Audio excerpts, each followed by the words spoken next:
now we're officially here. Good morning and welcome to the Saturday traditional class. Couple of things. Number one, on Thursday, Bill, were you there Thursday? Are you in the Thursday class? I unfortunately launched the studio link instead of the traditional link, so I missed it. There you go. Well, then you were not there for my error. Here, there's a couple more people coming in here. I'll wait till they get in here to admit my error.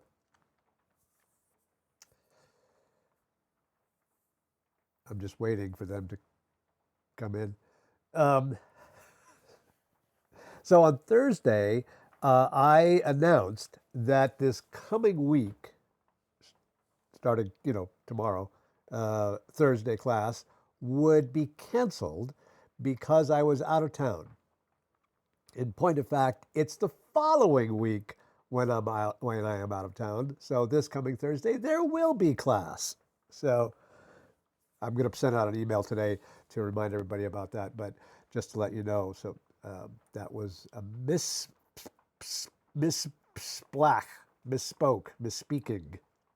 That was whatever. Anyway, so there will be class on Thursday. The other thing is, as completely like impossible as this sounds, the recording of the Thursday class was published the very next morning. So it's now on the replay page, um, and you can go see that, as well as the Tuesday traditional class in its own lovely little place. And I had this thought, like, so this Saturday session that we do here is open to everybody who has a studio membership, because I want to give everybody a taste of traditional Tai Chi and everything. But a lot of times I've noticed uh, there's a thread of topics that have managed to kind of stay consistent through both the Tuesday class and the Saturday class. And I thought it wouldn't be a bad idea if I also published the Saturday classes on the traditional replay page. So just so that you wouldn't have to ping pong back and forth to try to see all that stuff. There will still be the Saturday class on the studio replay page for those people who are not in the traditional membership. But for everybody who's been studying the routines and the forms and everything, um, I think there's some good meaty stuff that we do on Saturdays as well. I just thought I'd keep that together for everybody. Anyway, Forrest, I see you back there. I don't. Forrest is in his boxers and doesn't want to get me on camera, um, but there he is. Forrest, I have not been ignoring you. I cannot figure out where. I know we got you started, but I can't figure out how to get you stopped. And I think it might have to do with the PayPal thing. Anyway, I'm working on it. So, and everything that is, and this is something, maybe a comment for everybody just in case it ever happens. If you need to cancel and I don't get to it and you get charged an extra month, I'm going to refund you that extra charge. You're not out the extra money if that ever happens. Or if you sign up for a workshop or something and you say, I can't go or whatever, I need to cancel, and then it charges you. A, it's annoying. I get it, but B, I'm going to take care of it. I just want you to know that. So whenever that happens, but in Forrest's case, I swear I went there and I'm looking through everything. It should say a little note that the website says, and it's not there. And I'm like, now I don't know what to do. So I'm working on it. Okay. What other announcements do I We're have to make? good. I just wanted to make sure that I got my 9 form stuff so I don't forget it. If you Yeah, know, yeah. to get on there. So I just wanted, and when I couldn't get in, I said, "Up, I can't see the replay," and I said, "Up." Now where do I go? So Well, I'll make sure that you've got that access there. I have a plan. I'm not going to reveal my plan because then, everybody knows my plan. But understood. but I have one so that you can retain all the good nine form stuff and all that stuff. They take care of my peoples. They do eventually. Um, Yes, you do take care of your people, and I would just like to chime in and say how much I appreciate that because it doesn't always happen in other um, venues. So, thank you for taking care of your people. you are welcome, and thank you for saying that. That means a lot. It does. Um, yeah, I do my best. Okay, so here's what I had planned for today. Actually, we had a lesson on Thursday about some stuff in the 101 course, and it was covering some fundamental movements, just of like going into your bow step and out of it, and how we do our transitions and everything. And it sounds very technical, and it's that sort of a technical aspect of that course. But I always used to talk about this. Once upon a time, I used to teach ballroom dancing. I don't know if you guys knew that. I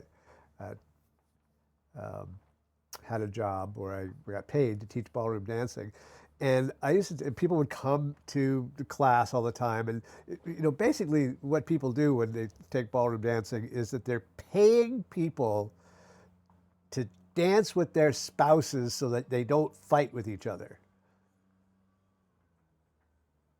you you never want to put a husband and wife together in a dance class because it's divorce time. It won't happen. So you're paying somebody else to dance with your husband or your wife or whatever. But I used to tell people, said when you come to a dance class, this is not dancing. This is dance class. When you go out to the bar or the club or whatever, and then they just play the music and you're just like bumping into people and like that's dancing. That's dancing. So going through the basic steps that we did on Thursday and learning about how to do all of the lunges and the drags and the this and the that, that's not the flow yet, right? You know how to do the other stuff. You just turn on some music and you start doing the nine form, and that is the dancing. So today, and then when you step back a ways, you say, oh, there's the drag. It's right there. That's what he was talking about, for crying out loud. Why did he just say that? Right? That is what we're going to do today. So I have a little music. We got a bunch of music. I'm not sure which one we should play. How about?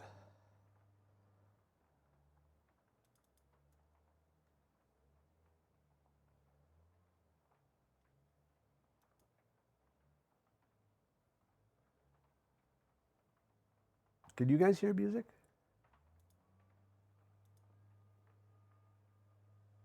Now you can hear music? No, I can't hear music. Okay, hold on a second.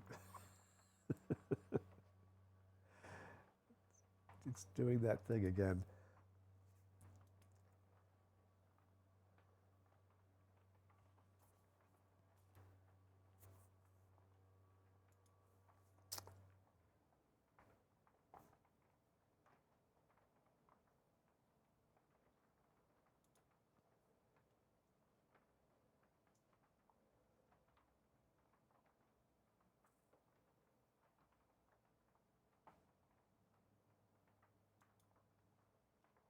Okay. Now, can you hear music? Yay! Okay, you can hear music, and I can hear music, and now we can get up and dance. We're going to do the nine form together, and we're just going to have some fun with that. And then that's all I've got for the day. So I hope you have some questions. Otherwise, it's going to be a short class. That's all I got. So come on, join me on the dance floor, and we'll get this party started.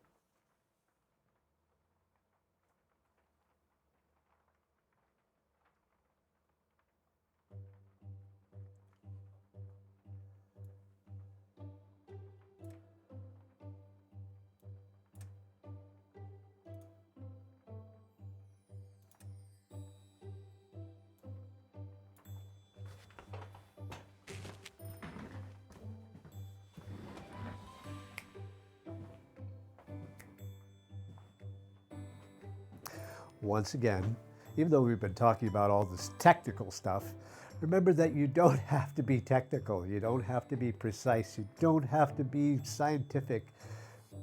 Really, like if I drag and you zoom, I don't care. You're going to be beautiful. Beautiful, beautiful. Just watch me for the changes. We'll start with a little chi syncing.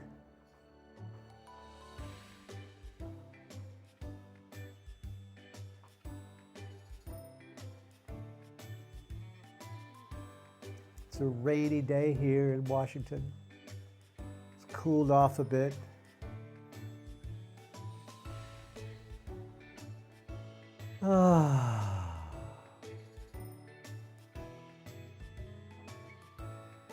And stay with me and open up the door.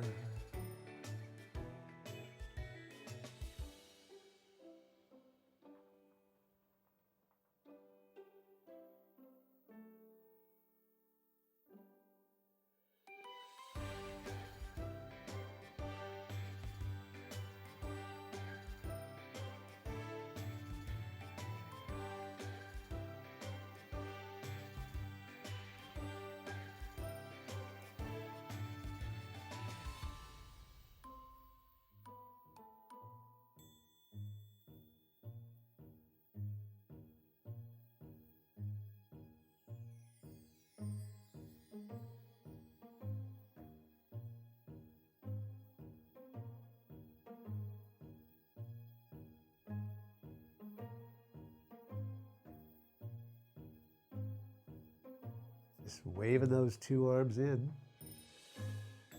They hold the ball. Embrace the moon. Gather the chi.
Little brushing and pushing.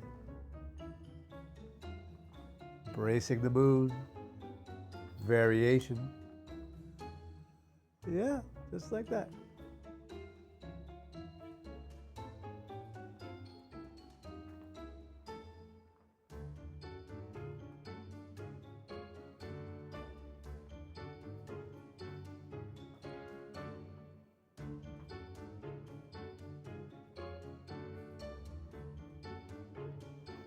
Last one.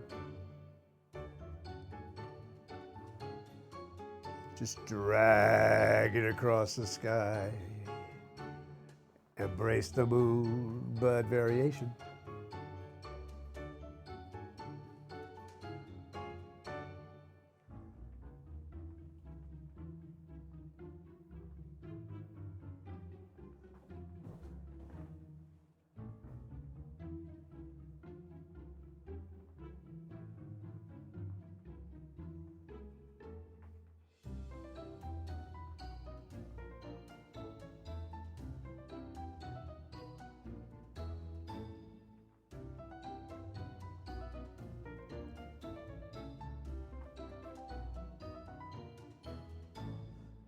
Drag it across the room.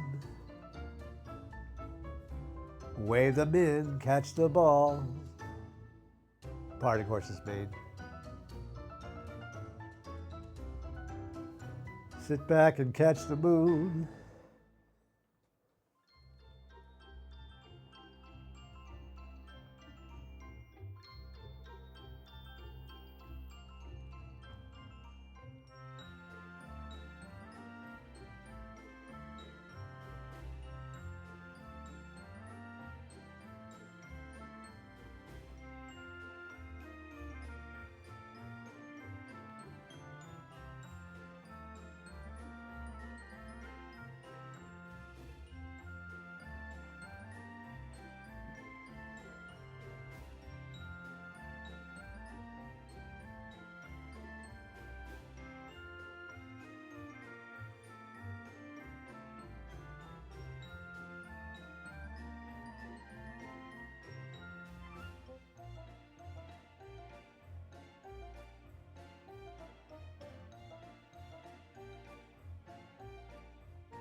All right, now here we go.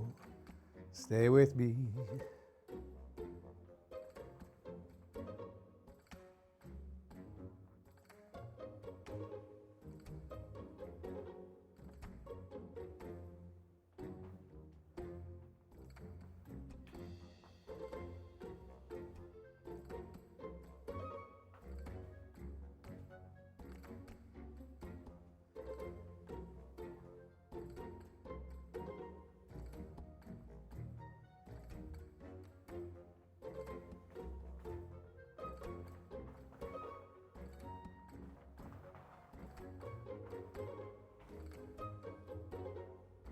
Changing here.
The lovely double spiral.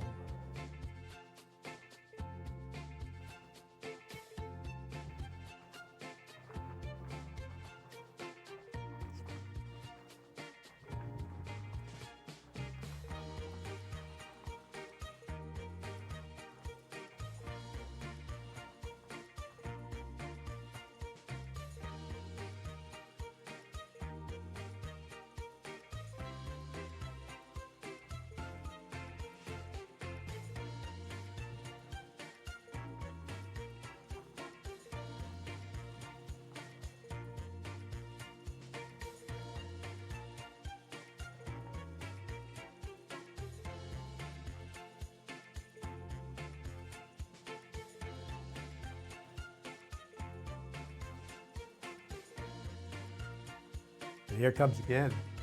Double spiral.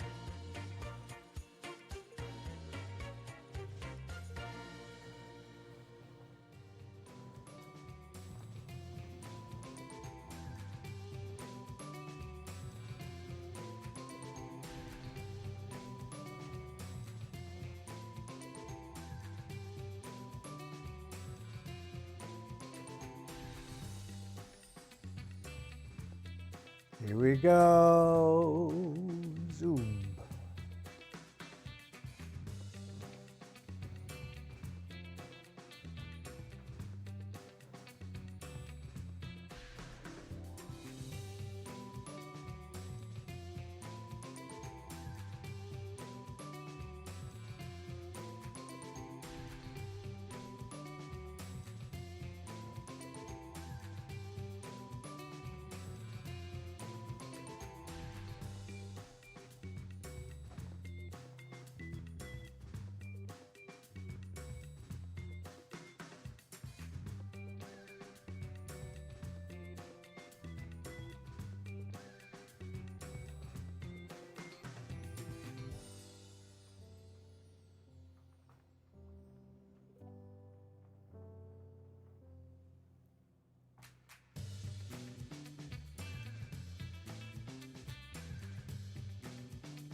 Uh, Beautiful. That's the way to do it, man.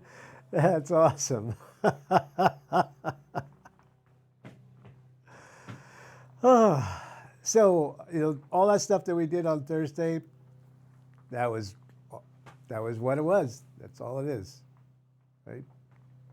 So all of a sudden, so if you now go back and watch what you did here.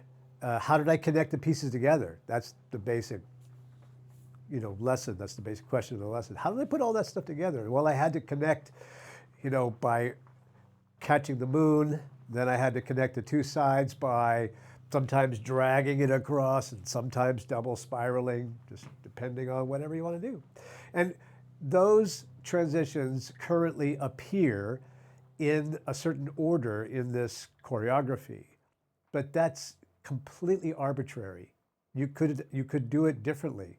You don't have to do those. And when you're making up your own choreography for your classes, you can choose to do it in a different order, right? Do I, double spiral or do I drag? Who cares? Who cares? Now, in the traditional routines, I guess I should make a comment related to traditional Tai Chi just because that's the name of the class. The choreography is put together and the transitions are chosen based on an assumption of demonstrating a martial arts technique, right? So the person who made up the 24 form or the 103 form or whatever, the people who made those was, kind of telling a story. They were doing an interpretive dance. And this interpretive dance was about an interplay between two people, pushing and pulling, attacking and neutralizing. And so they say, if that was me in that situation, I would probably link these two things together like this, right? But bear in mind that it is understood, it's in the background all the time for all of Tai Chi players, that that's only one possibility. Because in an actual altercation, you never know what is going to happen next. And so you have to be flexible. And then we come back and we put that into our interpretive dance, and we understand that we could do a different transition if we wanted to. Does that make sense? Super duper. Okay, well, I got a little time. I don't have any more lessons for today. So question and answer time. It's Q&A time. Yeah, KK. So I've been doing a little deep dive into Tai Chi and cholesterol. And some of the research that I've come across says that the Wu style is more beneficial. And I remembered that you said something about Wu last Thursday, and I think it had to do with angle of the spine. Yes, but that's not why. That's not what. That's a. That's Qigong. No, it has to do with just. It's not really that the Wu style is more beneficial. The Wu style was studied in that context. Oh, And so there's a study on it that's using the Wu style for the study, for the purposes of the study, right? Here's the thing, though, about what Tai Chi in general is good for with cholesterol. So it has to do with stress. So the lipid levels in your bloodstream are affected by stress, and then atherosclerosis, which is like the only reason why lipid levels in your blood, hyperlipidemia or high cholesterol or whatever, who cares? Except for the fact that it can lead to atherosclerosis, right? So here's the thing. There's lots of people with incredibly high amounts of fat in their bloodstream who never get atherosclerosis, right? There's an extra step that it takes to create that condition. And that is that the white blood cells and the cholesterol in your bloodstream have to come together and become what they call foamy cells. I don't know if you've ever heard of this, but you could look it up and say with foamy blood cells because of this interaction. And so there's always white blood cells in your bloodstream. There's always this cholesterol in your bloodstream. Why is it that it's not just making foamy cells all the time? And there is this one extra ingredient called stress. And so when you add cholesterol plus white blood cells plus stress, you get foamy blood cells, and that is what attaches itself to the inside wall of your arteries. That's how you get atherosclerosis. In the absence of stress, you don't get foam. That's probably a long-winded way of explaining what you already know. Is like the Tai Chi helps to lower your stress and helps to prevent heart disease because it doesn't allow that foamy stuff to form.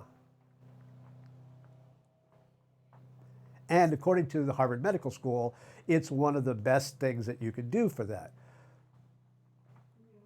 Yeah. Yeah, I've got that book. It doesn't address cholesterol a whole lot. So I just started doing research on my own, and I came across the Wu style study, and I wondered if that was the key. It's My yeah, cholesterol has gone down a whole lot. that's awesome. That's Yeah, so wonderful. I'm trying to find out why. Um, well, God loves you. That's one why. The other is probably your Tai Chi. Yes. This is a really interesting question because this is the kind of thing that shows up all the time. Uh, a study will be done using a particular kind of activity, and then when people go to read the study, the activity gets pegged as the magic bullet. Oh, this is the reason why. Right? I'll tell you, there's this really interesting movie starring Sean Connery called the uh, uh, the Magic Man. No, it's the Medicine Man, and he plays a botanist who is living in the Amazon jungle, and he had found a plant sample that cured cancer, and then it was a kind of orchid or something, and they found this orchid and he ground it all up, and it cured cancer, but then he couldn't reproduce it, and so they're following this tribe throughout the Amazon forest, and meanwhile the antagonist is this South American lumber company who wants to come in and tear down all the trees in the forest and ruin the ecosphere. And they're frantically trying to find what the plant is. And at the end of the movie, just sort of like very subtly, you couldn't almost not catch it. The actual medicine man of the tribe keeps saying, it's not the flower, it's not the flower. It's the ants that live in the flower, the bugs that live in the flower. So the flower was being identified as the magic of the cure, when in fact it was the combination of the flower and the bug and the, spit, whatever they put into it. Right? And this is something you have to be careful of when you read studies like this. Right? Here's another example. Over the past decade or two, there's been a lot of excitement about something called high intensity interval training, HIIT. You go into the gym and HIIT is the way, it stimulates this post-exercise, post-exercise oxygen consumption. And so high intensity exercise must be the key. And look, we have this research. If you read the research papers, it shows that people who did it, and then I go, well, who was in the research? Grad students. So the magic formula was not the high intensity exercise, it was being 22. Right? You want to get a big benefit out of high intensity exercise, be in your 20s. That's the actual magic. Because if you're in your 60s and you do high intensity interval training, it's called heart attack.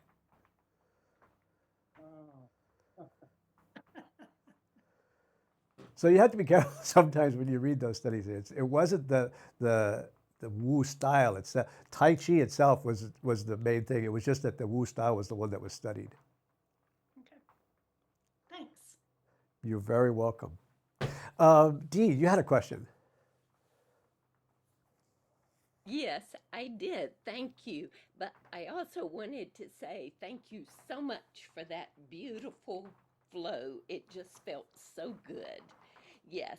And actually, another thing I wanted to say, one of my veterans just reported to me this week that his blood pressure was greatly improved and he attributed it to the Tai Chi. And then the question is, uh, back to the form, when we're bringing the hands in, the wave, are you bringing them to the waistline and pushing out or to the lower dantian and pushing out? Um, as I've aged, my waistline and my lower dantian have merged. Um, Okay. so, so actually, the waistline and the lower dantian are always they are the same thing technically.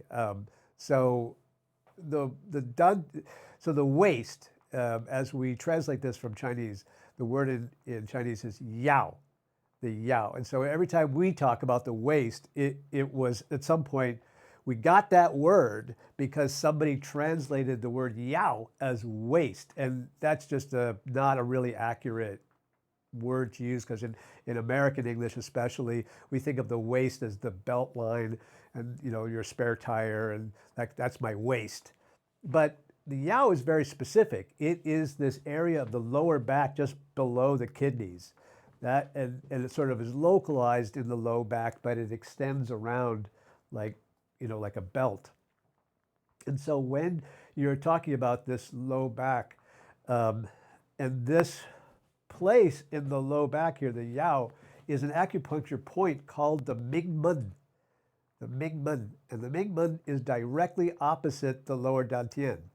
It's like a line that goes right through. So you say my waist and my lower dantian, it's literally the same place, right? You also have to remember that acupuncture points that are identified, um, again, we call them a point, but in Chinese medicine, they're understood to be sort of a, a, a ripple, if you will. Like there's a place where the needle drops in, there's a place where the energy center drops in, but it ripples out from that point. So you have to think of the whole ripple pattern rather than just a point. Does Thank that you. make sense? Yes, you're welcome. Yeah. Yes, And thank so, you. and it is a bit of a dinosaur egg pattern when we do this. So the here, do this with me. You can do it with seated if you like, but if you want to stand up, you can do this with me. So here we have these two hands that have just, pushed out. And what I want you to do is I want you to think of your thumbs as tracing the outline of this dinosaur egg. And it comes from the pointy end of the egg here and down along the big bulb of the egg and then up to the pointy end again, around over the top of the egg and down to the fat end and then up to and so that's the pattern of this push. Does that make sense? And it is descending along the angle of the egg from the very beginning. So it's a different than I'm kind of pulling back in, then going down to the bottom of the egg. It's like I'm always going down because that's the slope of the egg. Does that help a little bit? Yes, thank you. I love the details. That's why I love Saturdays. Um, what else? Any other questions or moves? By the way, my beautiful friends here, your kicks today, absolutely awesome. Look at you all. Just masterful. I loved it. Balanced, steady, on target. Just A plus. Yeah, Dan. I have two questions. One is the kick. You are looking over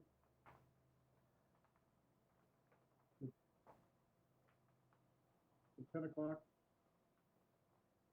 in one, looking directly over your hand as you kick out. Am I correct? And the kick Yeah. goes in that direction. Yeah. Here's a simplified way of looking at this. Look at what you're kicking. Yes. Right? That's it. So both my hand and my foot are trying to hit the same dude. Like, I'm trying to hit him with this. I'm trying to kick him with it's the same dude, and I just want to look at where I'm hitting. That's the simplest way of looking at it. And I have a couple of classes that I do at the gym in Tai Chi, and it's a Tiger Fit thing. I tell everybody you don't have to learn anything, and you just mimic me, and we'll get along fine.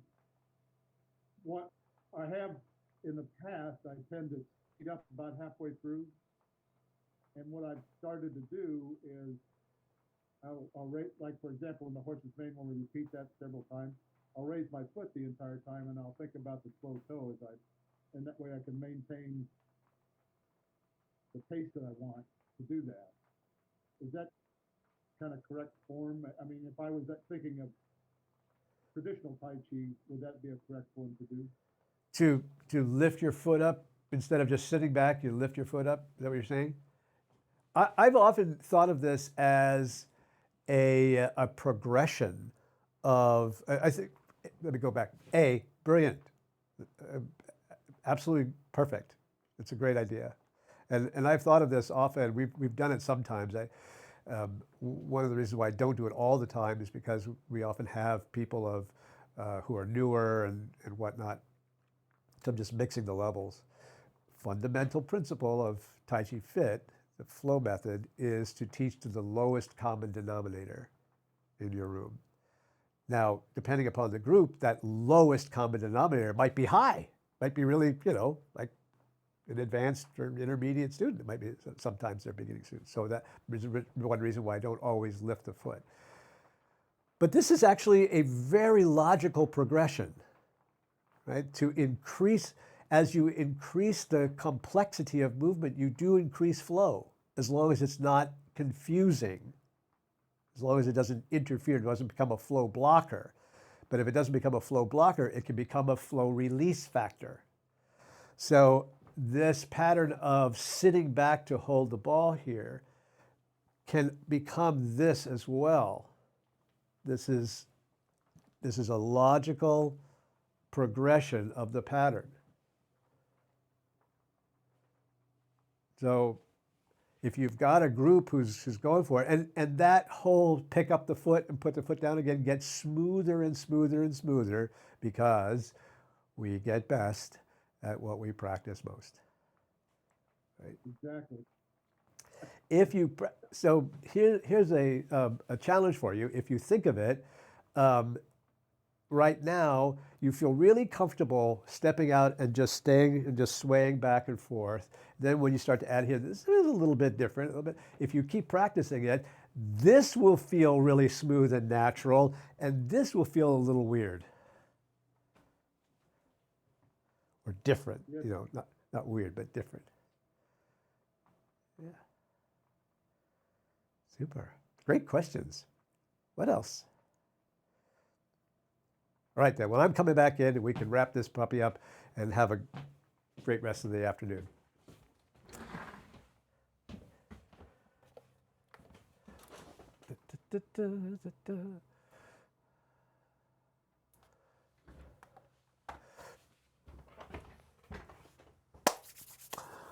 Once again, I want to thank you for coming on Saturday class. Really appreciate it. So this coming week, just to remind everybody, there's actually no change in class. We do have class on Tuesday. We do have class on Thursday. We do have class next Saturday. But then the following week is when I'm going out to Kansas, and I will be gone Tuesday through Friday, so I won't be around for the Thursday class. But then I will be back on Saturday again after that. I'll send out an email to make sure everybody is caught up with the actual schedule there. In the meantime, I don't know. I love you. And I'll see you.